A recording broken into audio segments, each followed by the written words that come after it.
নমস্কার। বঙ্গ সাহিত্য কুটিরের এই পর্বে আপনাদের সকলকে স্বাগত। এই পর্বে আমি আলোচনা করব প্রভাত কুমার মুখোপাধ্যায়ের লেখা গল্প আদরিণী।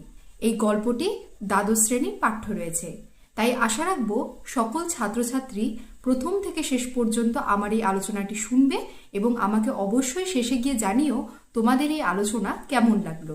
প্রভাত কুমার মুখোপাধ্যায়, জন্ম ৩রা ফেব্রুয়ারি ১৮৭৩ এবং মৃত্যু ৫ই এপ্রিল ১৯৩২।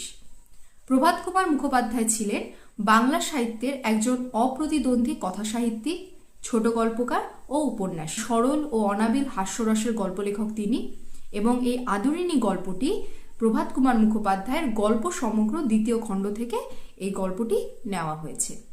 তাহলে এবার গল্পের আলোচনায় ফেরা যায়।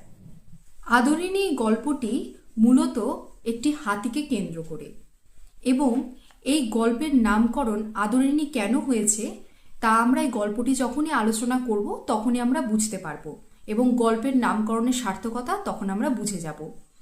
এবং এর পাশাপাশি এই গল্পে মোট 7টি পরিচ্ছেদ রয়েছে।